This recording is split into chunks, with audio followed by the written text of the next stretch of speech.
Welcome everyone to the Songtradr Happy Hour, where we get to discuss insights about the music and media industries while sharing a refreshing beverage. Today we are discussing the effects of the pandemic on our industry with our talented expert panelists. I'm really excited to introduce you to our guests, but before I do, thank you to all of you who have taken the time to join us today. We hope you will leave this session with some meaningful insights to help you in your individual journeys, particularly in these tough times. Please feel free to share any thoughts with each other in the chat window throughout the session. If you have any questions for the panelists, please add them to the Q&A window, and we will answer as many as we can before the session concludes. Apologies in advance if we don't get to your question today, but we do hope you will find the session valuable regardless.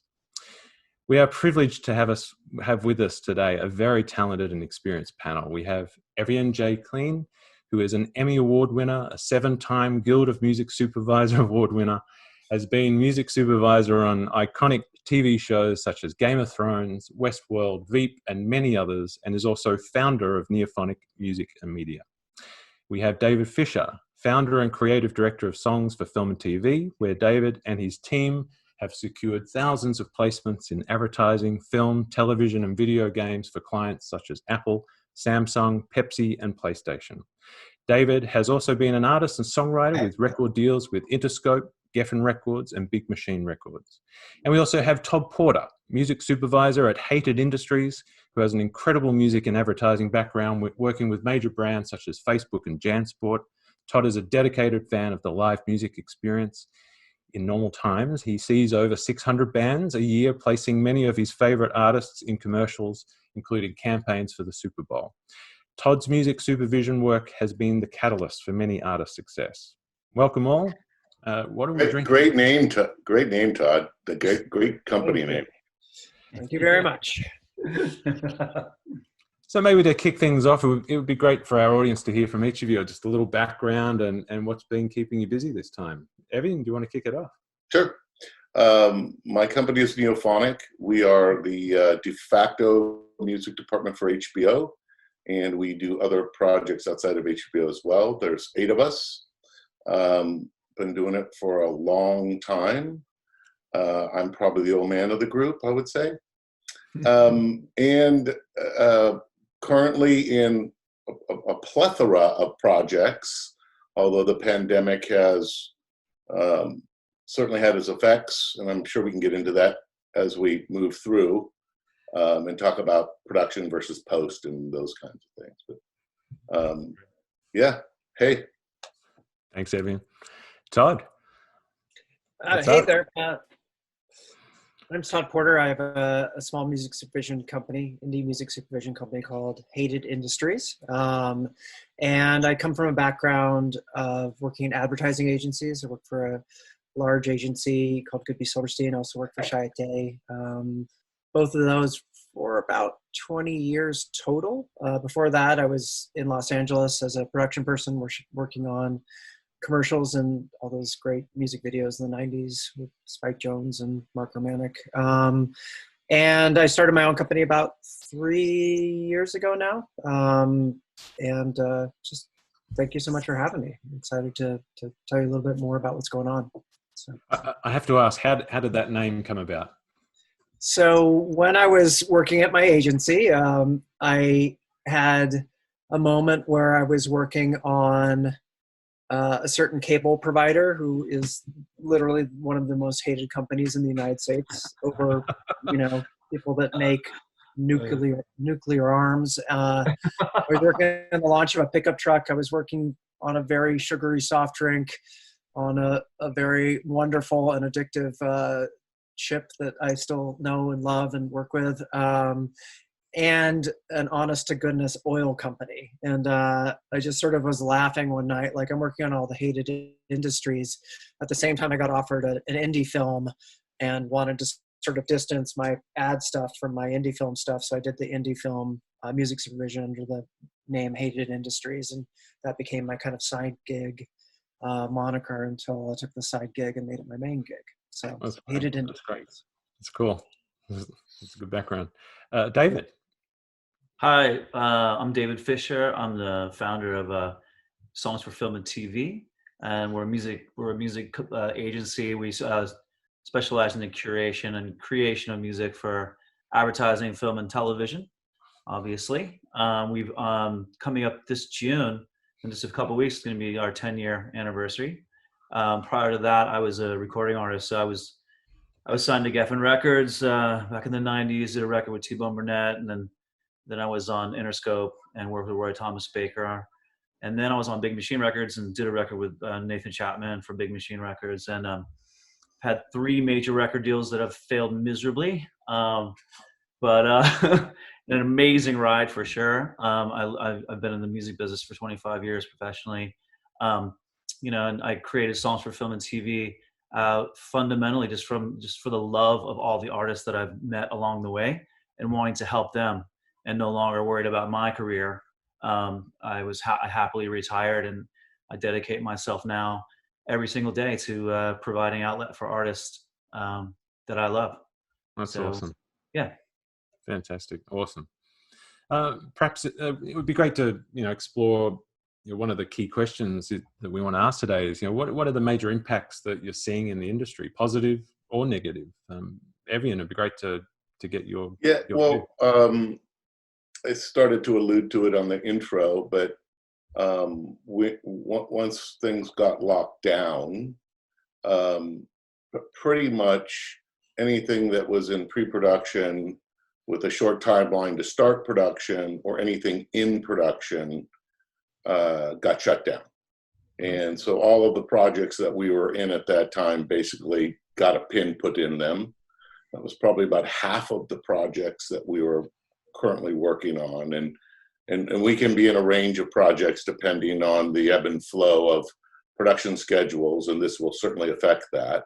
Things in post-production, some of those things have expanded their schedules to be able to accommodate kind of a slower work process. The first few weeks were spent putting rigs in editors' homes and increasing bandwidth for people and separating things and evaluating whether or not they could continue and could we meet mixed schedules and air dates.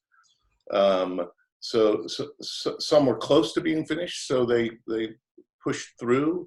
Some other ones that, like I mentioned, have been elongated, and those have just slowed down. We do most of our work like this, I'm guessing, depending on how long we're locked down, there will be a kind of a dip. Once production gets up, there will not be anything. Most things that we're working on will have finished. And right. So the pandemic has done some crazy stuff to schedules. It's done crazy stuff to workflow. We at Neophonic, we are in one office together, but now we're all at home. And so we do this a couple of times a week, and everyone's trying to, keep it moving. We're doing some housekeeping because we need to now that we're doing things more remotely. Yeah, it's besides the mental effect of not interacting in person, which for me, I'm a very tactile, social person and like to be in a room with other people working. So that there's been that happening. Yeah. And things like spotting sessions that would normally have been in a room together with the showrunner or the director and the composer and the music editor, those are all done remotely now. And that pendulum may not swing all the way back. It depends on how things go, because it can work. And depending on how editorial will end up being, will editors stay in their own domain, or will they regroup, and when would that happen? So it's right. Each week is kind of a different animal in the way things are being projected to happen. Do you think there's going to be it's like a pressure cooker effect where there's just suddenly an onslaught of production, shows going back? Definitely. I started to think about it as like, if there is no vaccine, and if once things heat up and the vaccine calms down temporarily, I mean, not the pandemic calms down and coronavirus calms down, everyone will be rushing to put things in production. There's some logistical problems with that in itself. And what happens when it does come back? How do you work in a group if it does come back? So, yeah, it's a brave new world for sure. Yeah.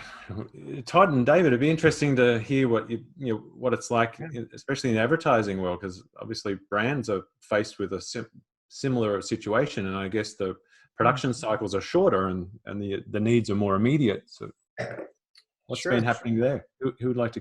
Todd, you want to kick it off? Sure. Yeah, I was going to point something out, and this isn't exactly a great story, but David and I were working sort of in tandem on a job that, because of all this, is just never, ever, and I'm not going to go into specifics, ever going to see the light of day, because it's just, it's absolutely wrong for everything. It's social gatherings and everything else. It's just, I've got several jobs that were canceled or put on hold because of the context of what they had, of the creative, large groups of people, taglines and themes that are maybe not very sensitive to the current time that we're in. I would say that it has been insanely busy, at least for me. I have worked a lot on certain social networks, conferences, and doing videos for that. There was a bit of we don't know what's going to happen, but they decided to make all the content anyway, and it happened 3 times quicker, and it was amazing. I mean, just the amount of content that was produced in a very short time over, what normally was that done all remotely? Was everybody working remotely? 100% remotely, and the shoots that would have happened were now the classic user-generated content on webcams. A lot of my current reel is based on that. If you guys go to the Hated Industries website, and it hasn't slowed down, but the context has changed. The production is geared more towards existing footage, user-generated footage, repurposing of old content, or animation and graphics. So if you're a music supervisor out there, or someone who's looking to license music, those are the people who are making the content right now, people who are able to be the editors, the animators, the effects people that can work apart, distance. Yeah. So Interesting. And you're seeing any push? One of your clients is Facebook, right? That's correct. Yeah. So are you seeing any sort of innovations in terms of approach to advertising, or how to? And I can't really speak on behalf of Facebook, but I will tell you a lot of my work has been about products that they were working on, which suddenly, with all of this, specifically Messenger and the fact that Messenger now has rooms, it's a similar service to the one we're using, but it's all connected through your social media. It was just amazing timing. They had this, and that then became the subject matter of several things. Mark Zuckerberg actually tweeted out a project I worked on today. So Interesting, great. Whatever that means, but it's exciting to see the work out there, and it was well timed. Very much. Yeah, things are going okay. It's intense. So. David, do you have a story to tell in this part as well, and how it's it's been extraordinarily busy in that I think people have a need right now. Brands have a need to share, some compassion, you know what I mean, and some human connection, So a lot of the things we're working on are, a lot like dignity, health, and common spirit. A bunch of Comcast stuff as well. I finished a Fitbit thing. There's a Clorox thing that we were working with on that was actually shooting in Sweden that we were helping out on. And so I'm finding there's a lot of healthcare stuff, right? And the thing that I love about working on a lot of the healthcare stuff, especially with a brand like Dignity Health, is that they use lyric-driven music. And a lot of times in advertising, it's just instrumental. For the most part, it's instrumental, or it's a well-known song occasionally. But for the most part, it's instrumental. So and there's something when you tie lyric to moving picture is so powerful, right? And so just loving being a part of sort of a helping vessel to bring these great artists with these great songs to this really cool brand that's really coming from the heart and really showing the human kindness, human spirit. I love being part of that. I mean, you're working in an industry that can be kind of vapid sometimes, right? And when you're working with brands that are coming from a place of, look, we want to let you guys know we're here, we got you, we're with you, and and it's, look, at the end of the day, we're in this pandemic, and we're sort of in this new world, right? It's like an episode of Black Mirror, right? But we're in a creative world, and creative people create, and they come up with new ways of doing things. There's nothing that's going to stop anybody. It's just going to be a new way of doing something. So there's a lot of found footage stuff being used, animation, big time, and repurposing and renewing. We've done a couple projects where we've renewed spots and just added new music to it, fluffing it up a bit and adding a couple cuts here and there. But content is being made, lots of it. There's not a lot of production going on, obviously, because they can't do it right now. But there's a ton of work happening to get messages out. So there's a ton of opportunity for music.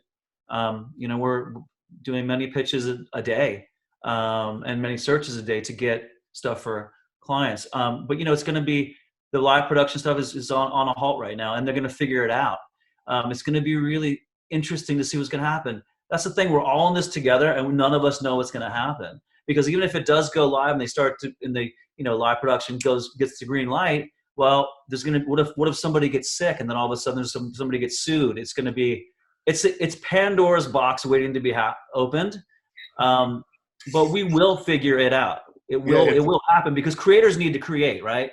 You can't stop creating. It's impossible, So will you have a film crew with hundreds of people all 6 feet apart? Will everybody be wearing a mask? Will everybody be wearing gloves? Yeah. It's really quite surreal. Totally. A lot of people are working on logistics right now. I mean, there are all these plans are being made. My wife is the head of production at a big company, and the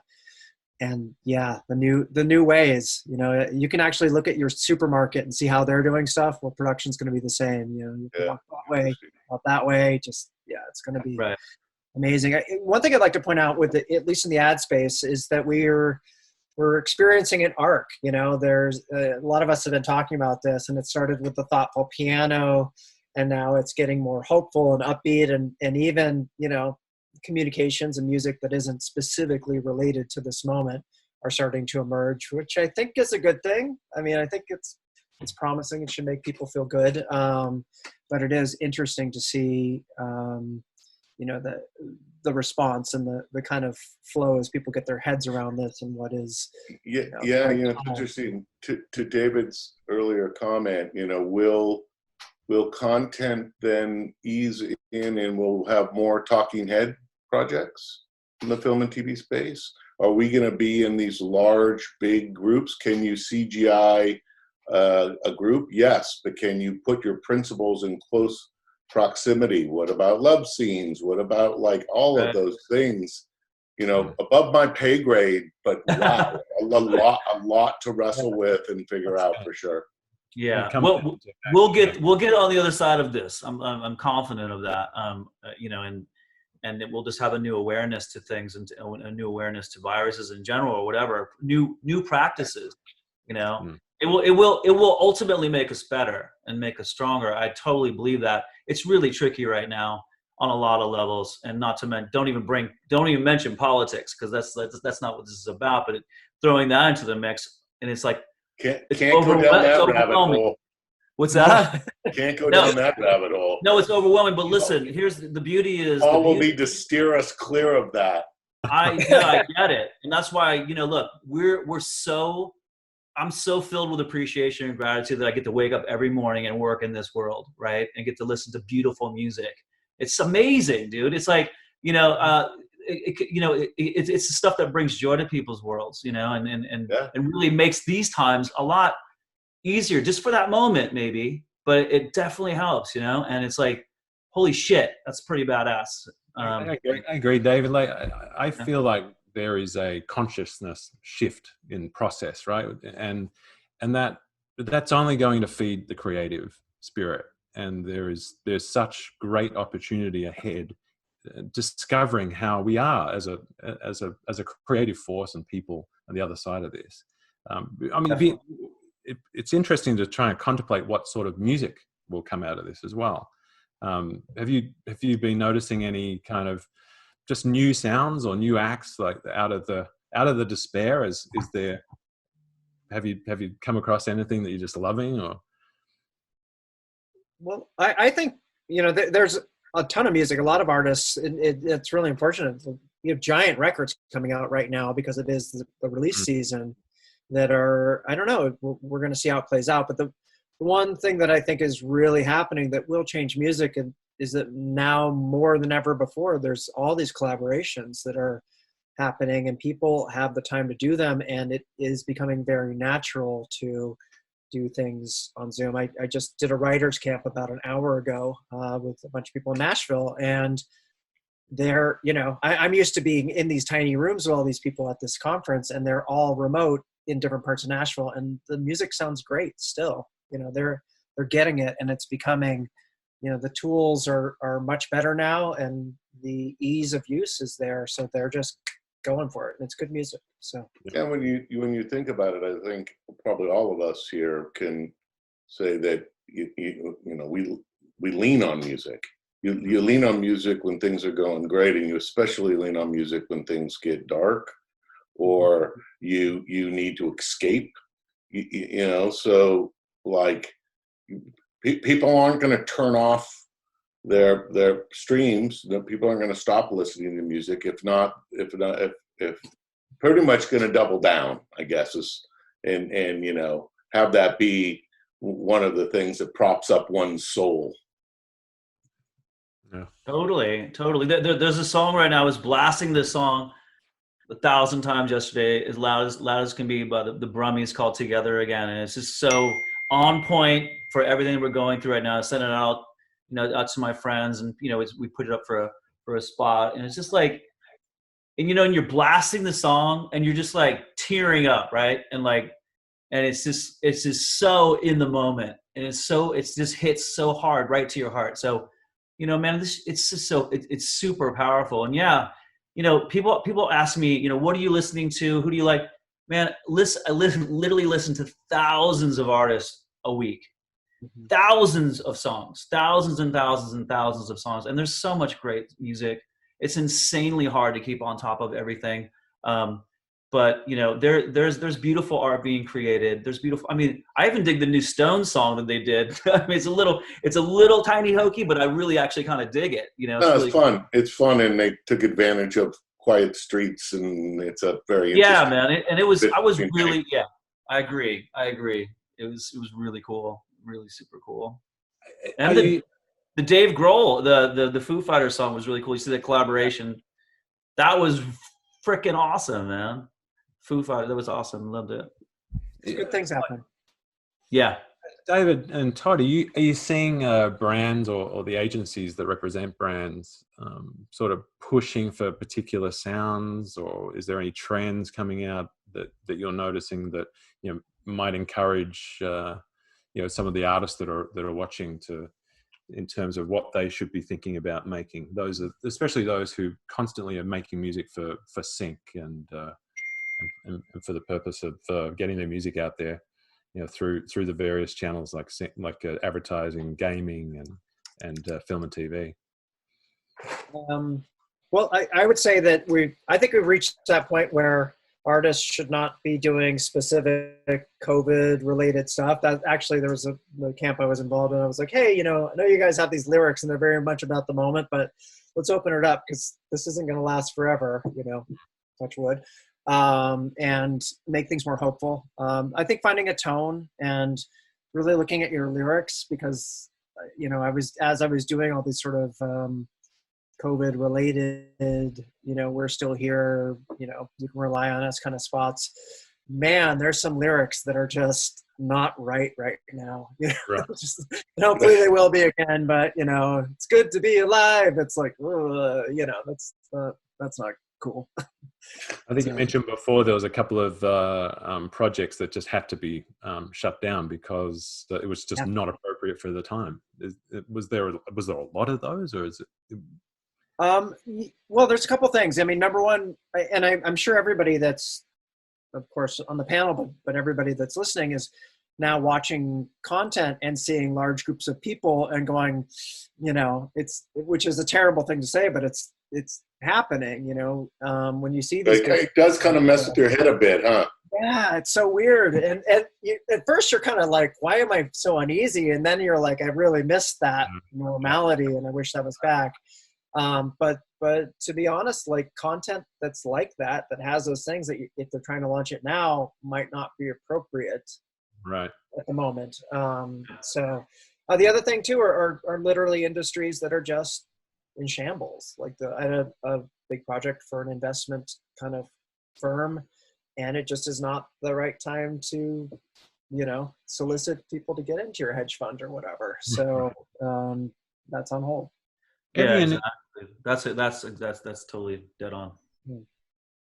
Evyen, are you seeing any kind of TV shows or films in the early stages, like writing stage, or is it too soon to start seeing creative works in the pipeline that? Yeah, I would say that there's especially at HBO, there's so many projects that are teed up, and it takes a while to tee them up, and in development and in pre-production that are not COVID conscious at all, and I think any change to that would probably be more predicated on how to get something shot. So if there's adjustments to current development projects, it may be, do we want to be in this location? Does this big scene need to happen? How do we deal with those kinds of things? Nothing about that is related to present day, because we're not doing documentaries per se, and there's documentaries going on, and I'm sure there'll be a flood of those that follow this. But the conversations and the conference calls that I'm on about our projects are more about like, does this shift in priority because it can be made safer than this other project, and do we need to rewrite some of this material to make it easier to get a green light and put it up, and when will the rolling restrictions ease, and how does that affect what's green lit and what's not green lit, and what should be pushed to next year, and what would then be released in 2021 or 2022, and so those are really the conversations.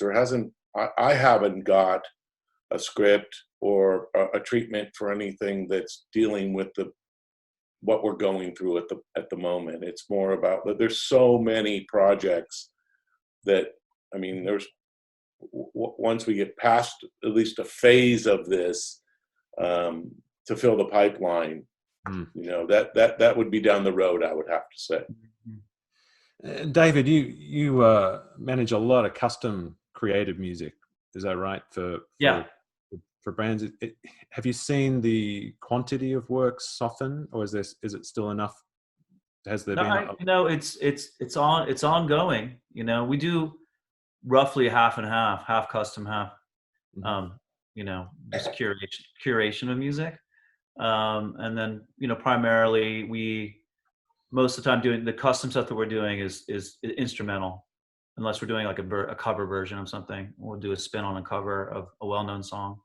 But you know, knock on wood, man, I have to say that everything's flowing normally as it has over the past, you know, years in terms of scale of work. However, we don't know what's going to happen, right? I mean, in this world, things could come to a halt really quickly. I have a feeling things are going to loosen up a bit, right? And then we're going to figure out new ways of working, and there's going to be more productions happening, and it's going to be like a floodgate. There's going to be tons of work, right? It's going to be huge, you know. I did want to touch. I know you have a lot of like Songtradr artists on here, and I wanted to touch on in terms of anytime I do any mentoring for songwriting groups or stuff, and I'm an artist too, and I've been there. Believe me, I've been through the ringer as an artist for many years. But I just want to share with everybody in terms of advertising in general. When you're writing or anything, any film or TV, if you choose to be a writer for film, television, and advertising, I highly encourage you always when you're writing, you're never writing for advertising, film, and television in your mind, right? You never have that mindset because you can hear it. We can hear it. We can tell. Anytime I hear a song written for advertising, film, and TV, I know that it's written for advertising, film, and TV. Write from your heart, 100% for your heart. Don't be even thinking about that stuff. Think about what you want to say. What is it that you have to say? Tell the truth. Tell the truth. Tell the truth. And then, when you convey that and you lay that down with all, just vulnerability for days and days and days and emotion, that's when you get the beauty. That's when you get the songs that we hear and go, wow, I need to share that with clients. I need to share it with agencies and spreading it that way. Just a little 101 on that. I love that, Dave. And I mean, it's all about, especially now, it's a great time as a creative to tap into, the feelings of isolation and not knowing, the fears that we have, not knowing where. Right, totally. But I would add to that though, like rather than concentrating on those like this, we're in a time now where we need to carry each other, right? We need to hold each other. We need to keep the positive energy flowing through all this bullshit, and not I'm not saying get gleefully, don't like get like clowns and balloons, but hope, inspiration in a cool way. You know what I mean? In a cool way to do that is really cool. It's hitting me right now. I'm a fan, dude. I am a fan first and foremost. I'm no different than anybody else, right? And when I hear these songs, clowns and balloons makes me nervous. Yeah, well, don't.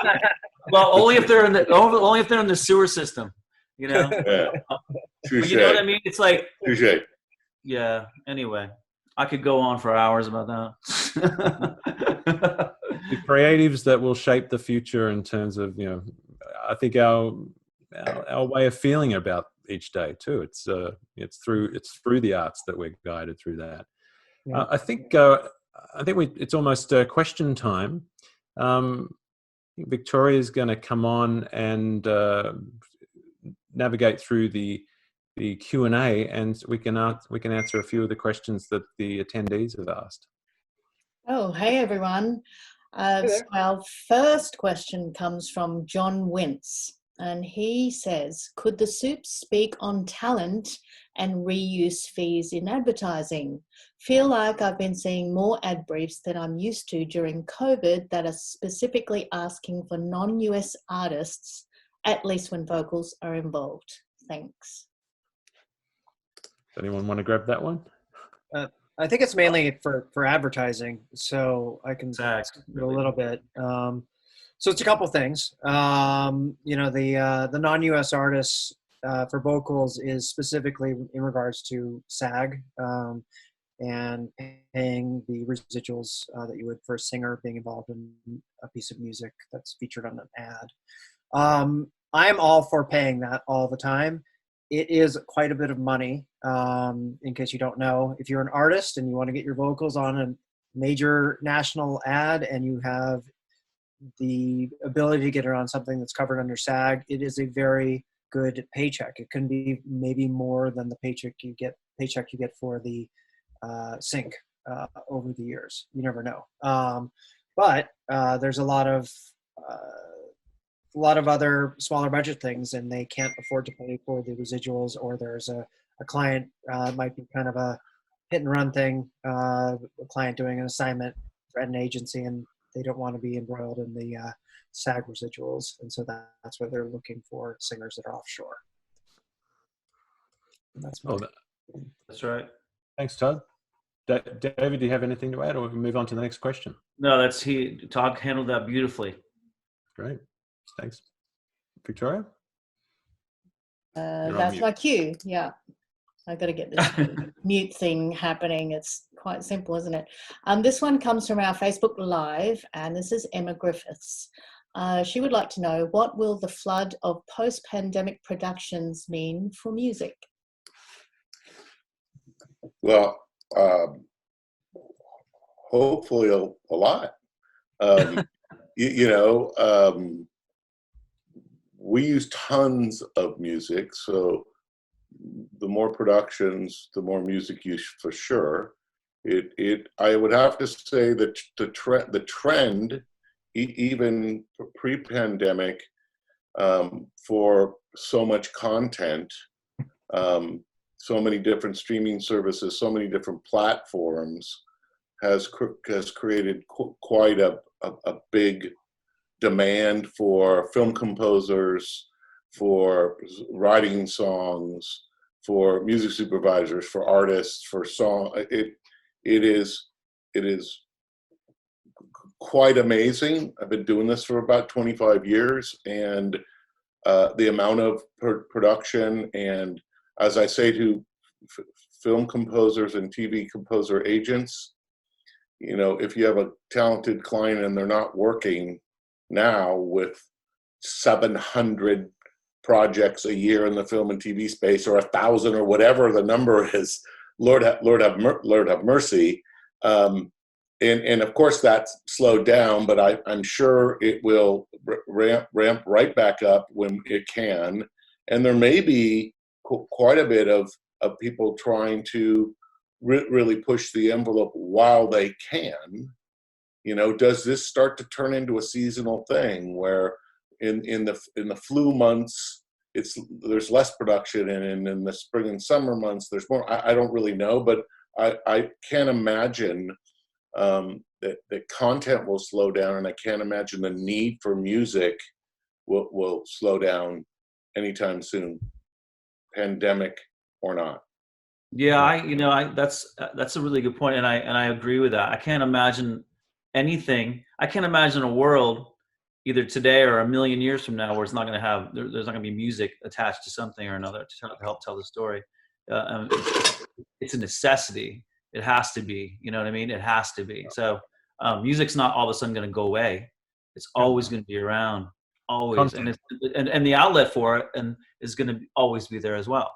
It's just going to be different variables, right now, especially, I totally agree with you guys. I think it's the avenues of production are changing, but the need for music is level. The one modifier I'd have, and I wanted to mention this earlier, is right now, at least in the ad space, the marketing space, we're functioning on pre-COVID marketing budgets, right? So as this thing kind of trickles down, we're going to see what happens to those budgets. And that's going to be either, frankly, it is the time where you want to increase your profile and your marketing and let people know that even though there's economic hardships, we're still here. But whether that's going to translate to a company that's now in some other dire straits because of this, I don't know. So that's the big question. And wouldn't that have a relationship to the brand itself and what product they have and how that is placed in the market during a pandemic or not in a pandemic? Like, sure, I imagine that's a big deal. There are products that will not make it to market because of this, or at least won't make it to market on time. I wonder, there's things, at least in my and David's world, that we live and die on, like the Super Bowl and, all these major sporting events are not just major sporting events, they're major marketing events. And when these things start sliding away, especially the Olympics, my God, that is an incredibly robust theater of ads and placements and performances and right. Sponsored content all around those games. And as that kind of slides off, we're gonna lose some stages, some areas where we would normally not sure it makes sense to promote cruises in the current environment. No, definitely not. Yeah. Another thing to keep in mind that's awful is that there are tons of layoffs going on. Lots of agency layoffs, and also a new way of discovering how to work from home. from places that used to, go into the office every day. And frankly, there's a lot of people that are doing great work, right, from home. Frankly, nothing's changed for us. Everything we do is online. The only thing we don't do is, obviously screenings and going to lunches and dinners and meeting with artists. I mean, going and, having shows, which are all beautiful, amazing things that are part of the heartbeat of everything that we do. But, everything we do is online, and how cool is that? Think about that for a second. We sit with that for a minute. What if it was 1982 right now? It would really, we would probably, be eating dirt, there would be no way to earn for us. Right. So, having this technology and dude, the stuff that we use, like, we use Disco as our, shout out to Disco. If you're not using Disco, you need to be using That's Disco. questions. Yeah. Always. Or Songtradr, right, Paul? Yeah. Well, no, you guys, I get music from Songtradr all the time via Disco. I love, Chris does a great job. We also use Disco. Yeah. And it's just, look, there's so much self-empowering going on today in today's world. We can produce at home now. We can make killer records at home. We can contact each other via phone, via Zooms, via whatever, and connect and create. I mean, dude, it's such a great, you know what I mean? This is what, like I said, we'll adapt. Evyen's got, look, the film world, we do film and television as well, but I personally don't touch that anymore. I'm too old for that. I don't have the bandwidth for that anymore. Advertising quicker, faster, and way more money. So we've found we're even more connected. We have a global team. There's about 70 of us globally, and I feel like I'm far more connected to everyone now than when we were in offices. And Paul, you look so good on video, man. Oh, thanks, mate. It's handsome, devil. It's interesting you say that too, because where it could have just been a conference call on the phone to connect, now it's like, well, why don't we see each other while we're talking? So that's it. Yeah, it makes that's an interesting observation for sure. It's great, man. Victoria, do we have another question from the audience? Yeah, we do. This one's come in from Paul Resnikoff. Hi, Paul. He says, as major studios contemplate delivering major films directly to viewers, bypassing theatres, does this create more opportunity for artists and composers? You want to have a crack at that one, Evyen? I would say it's the same. The delivery platform really doesn't dictate the content production, whether it is going to be in a theater and it's a blockbuster movie that's now going to be platform and it's streaming. If the budgets change relative to that might create a different kind of demand for a different composer, opposed to a top tier composer and a mid-level composer or things like that. But I think generally the platforming has less to do with the demand for the work and the music than the budget or the green light and the amount of content. I guess it's a roundabout way of answering the question. It could be really interesting too if it does go direct and you have studios delivering direct. Well, the monetization is going to go through the roof if you're cutting out the middleman of the theatrical experience, which is, I'm not endorsing that in any way, but it could really create this windfall for those guys. That's absolutely correct. Because I mean, you don't in the States, we don't pay theatrical, right? There's no royalties on theatrical for music. So going directly to online, it's royalties for the composers. It's performance rights royalties for artists and everything. So I think it'll be interesting to see.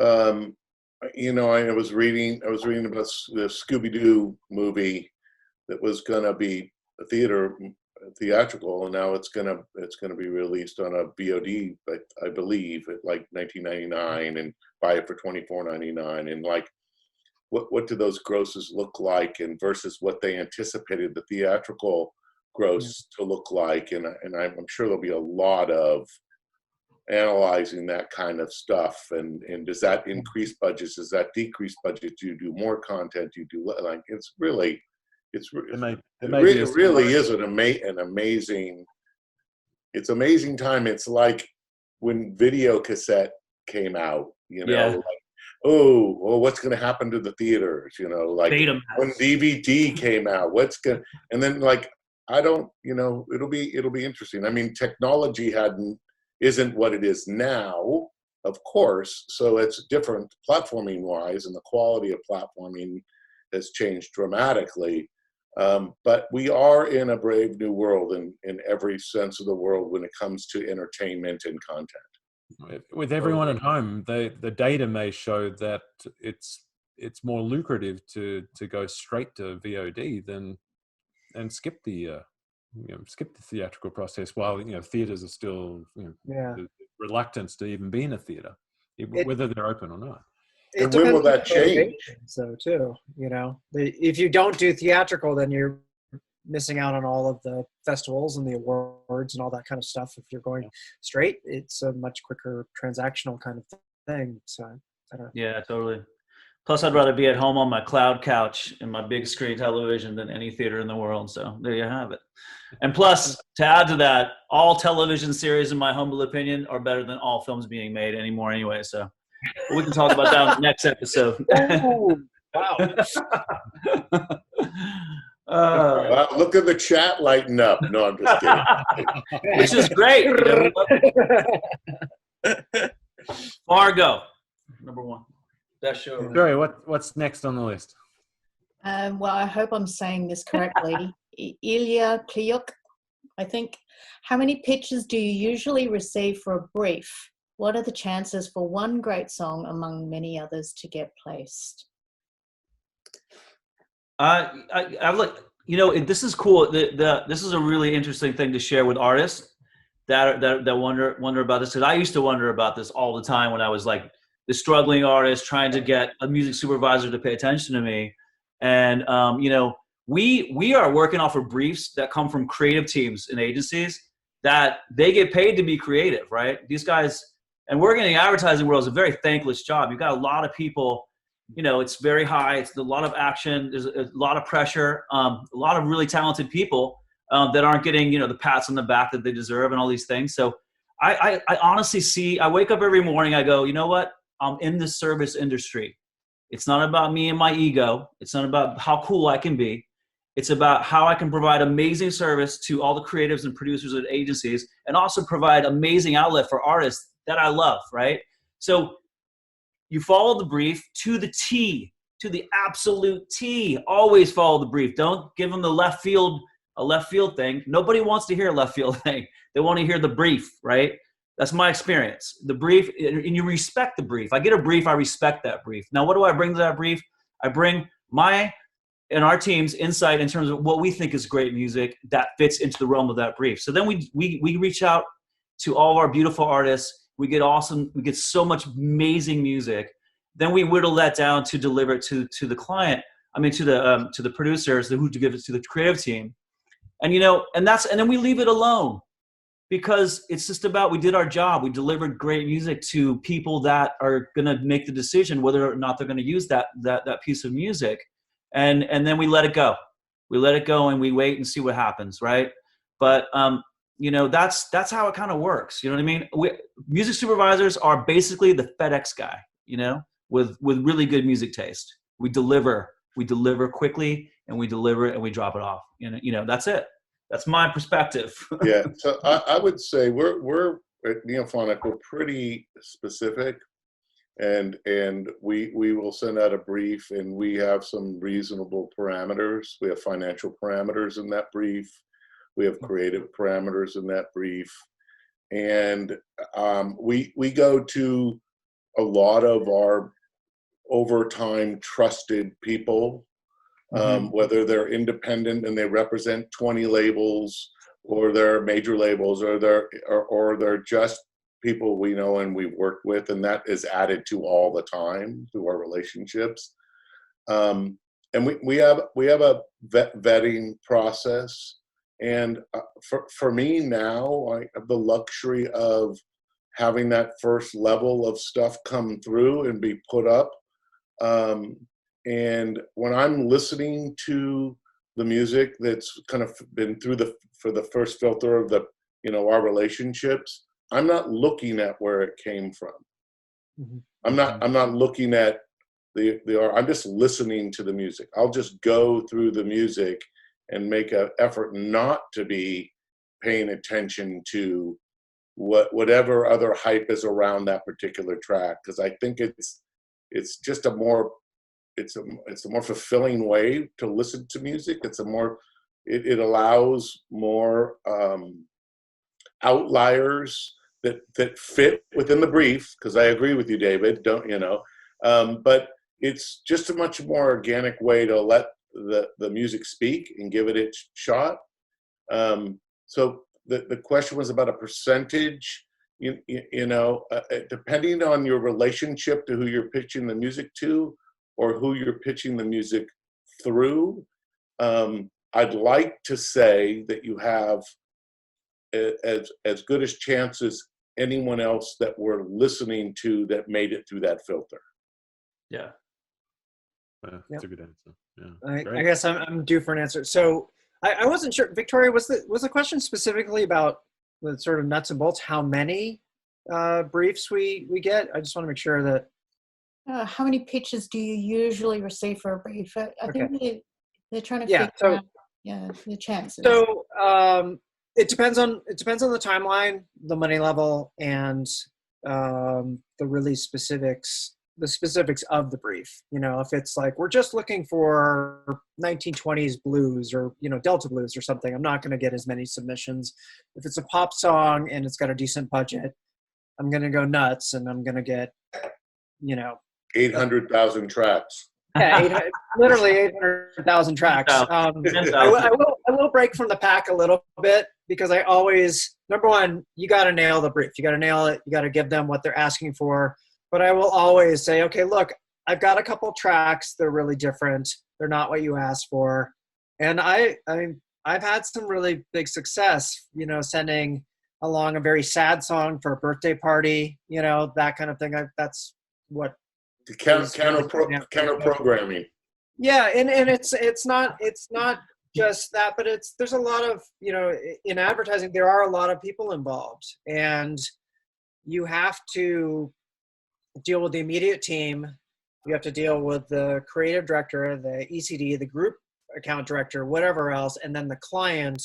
So I do tend to give them texture and different options. And I will absolutely caveat, like, this is not what you were looking for. This is the left field option, this Billie Holiday song, when you're looking for something that's a modern pop song. But take a listen, because at least for me, when I think back to ads that I really love, and I was personally, I was affected by movies first of all, but then ads as well. I'm like a kid from the 80s, and Pepsi and Coke and Apple, all of these things really affected my taste in music, and also eventually what I wanted to do. And I feel like when you see certain things that are really memorable and it's a big juxtaposition, I don't know that they were seeking that when they started. I just don't. Especially when you go into Nike or even some of the Apple work, you feel like, oh,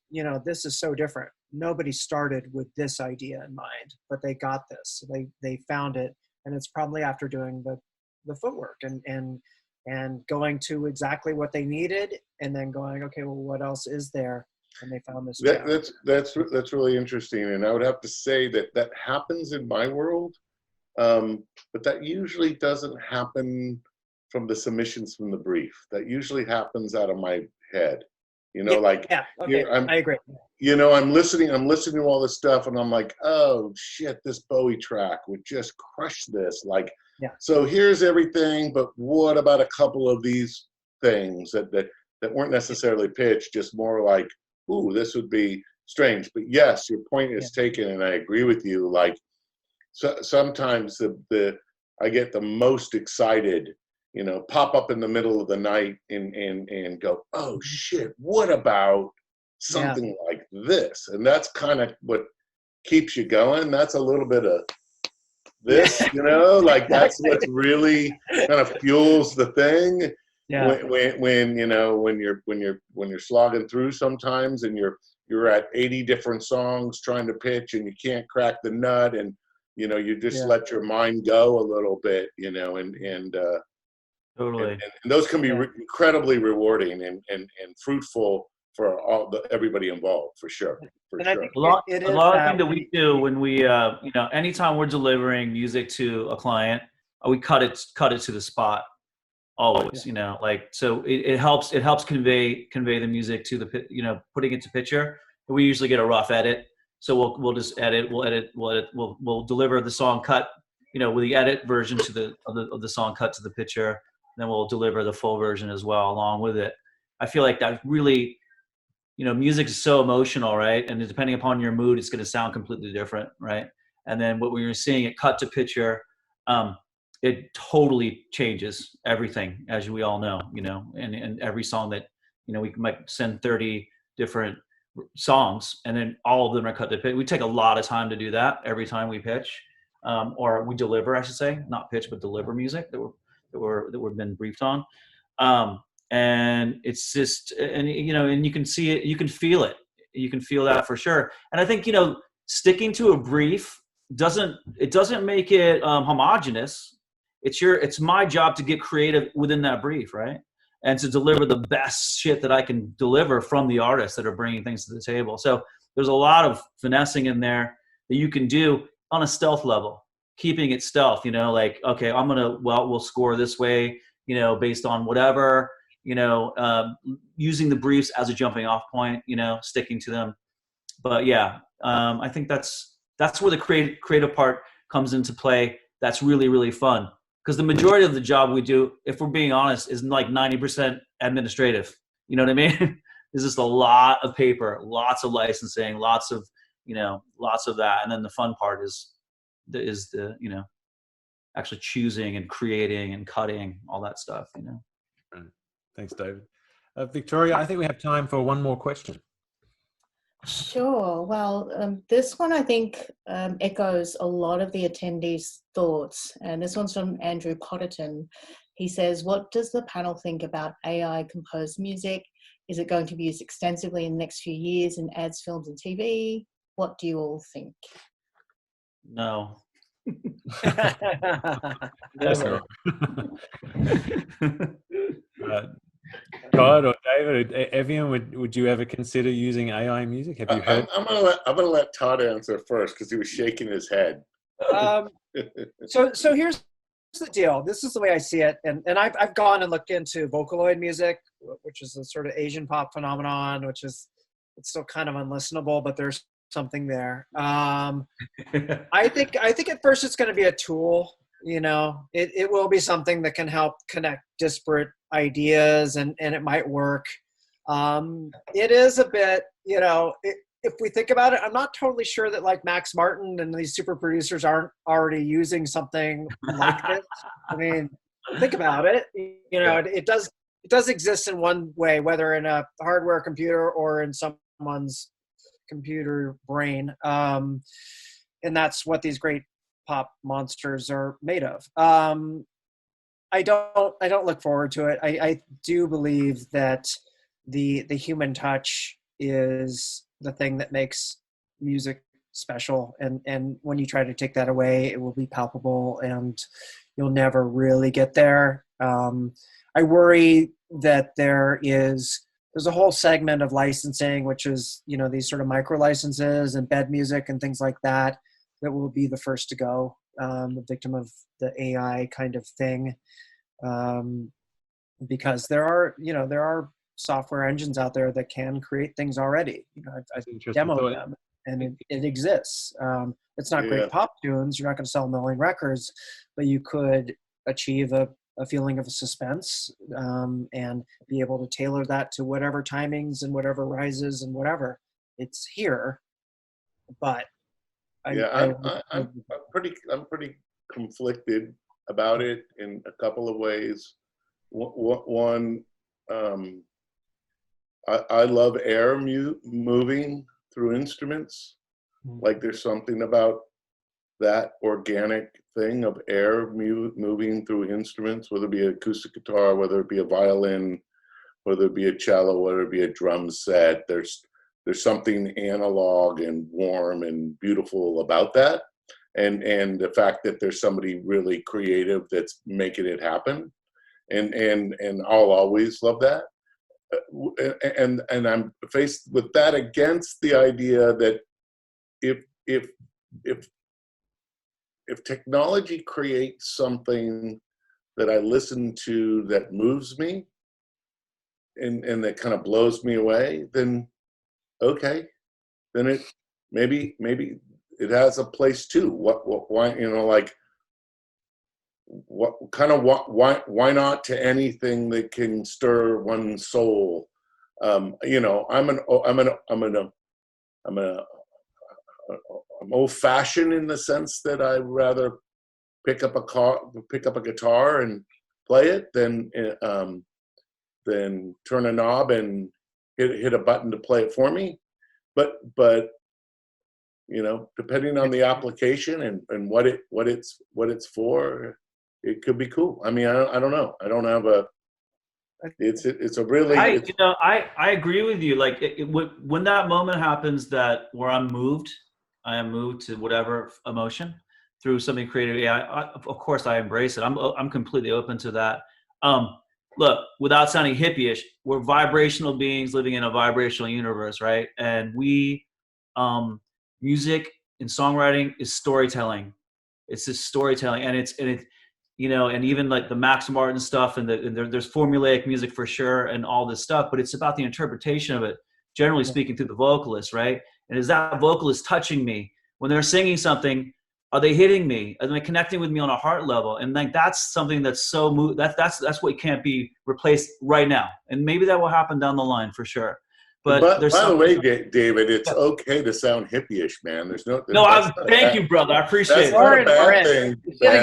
I facetiously said that. You know what I mean? Yeah, but, yeah. I'm in a safe place here. I love it, man. It's dude. It's all there. I mean, just keep everybody online right now. Just keep making that music. Don't trip out about AI. Don't trip out about this, that, or the other. Sounding wood. Just do what you do. Do what you do. And I will tell you this. I will tell you this from my experience. I'm sure you guys will back me up. Great music will be heard. Great music will be heard. I promise you that. Great music. If you're creating great music, guess what? It's gonna be heard because these publishers want you badly, and they will say, we all want you. We all want to hear it. We all want to be moved by it. So don't worry about AI. Dave is going to leave us with his email so that everybody that's listening can send. I mean, just one last thought on the whole AI thing. Yeah, for sure, man. For sure. Thought on the AI thing. In the right hands, it could be amazing. You get a really gifted composer, Hans Zimmer and his team or whatever get a hold of it, and they can make something great. The problem is when it goes to the editor in a dark room who suddenly is doing the entire score for a movie based on AI. That's when we're going to lose something. Yeah. So I agree with that too. Yeah. Love you, editors. No disrespect, but absolutely, man. Just got a message from Victoria. There's just one last question that the audience, a lot of the audience would like to ask Victoria. Yeah, it's a perfect segue from what David just said. This one's from Alexander Munoz. This probably gets asked a lot, but in general, what's the best strategy to send unsolicited music to supervisors, and what's their preferred way to get it? Disco versus personal emails, for example. Disco. If you don't have disco, you got to get disco. I mean, I'll tell you right. Via an email. Yeah, right. I'll tell you the truth. I literally have zero time to listen to music. I mean, I wish I had way more time to listen to more music. I really, really and truly do. There's just I don't have the hours in the day to do. I get hundreds of emails a day, just me. And it's just navigating through those is really difficult. And as much as I really want to listen to it, So the best thing for us, the way I get to experience new artists and new is like contact us, we'll get on our briefs list, and we'll send you some briefs out, and then the music that you send in based on the brief, that will determine the relationship we have on a work level, but also an opportunity for you to share your art with us to see if we're resonating with it, or to see if clients are resonating with it. It's basically as simple as that. I invite you guys to hit me up if you want to hit me up. You can email me, and I'm sure Todd will give you his contact info. Just typing your email address in here. Yep. No, but that's the best way to do it. And we don't need to hear emails like, "Oh, I make music that's perfect for advertising." Everybody says that. Just send the music and never follow up, please. I beg you. Never. I love you. If they pick your song, I'll be in touch immediately. I promise. But never follow up. That's the best way to make great friends in this. Don't follow up. Don't follow up. Great advice. I would have to say too also that if your music can flow through relationships, whether that is Songtradr or any other person that has a relationship with, we get so much music that just blindly sending music, whether it be on disco, whether it be an email, whether it be an MP3, whatever. If it doesn't have content, there's just no way we deal with it.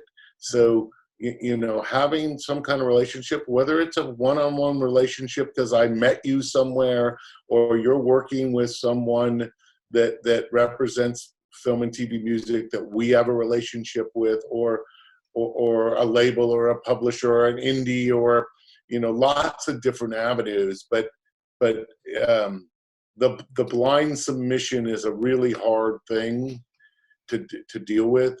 We could be working on 25 projects at one time, and in one way or another, and to be able to sort that and understand that is it's very difficult. So I would say cultivate your relationships.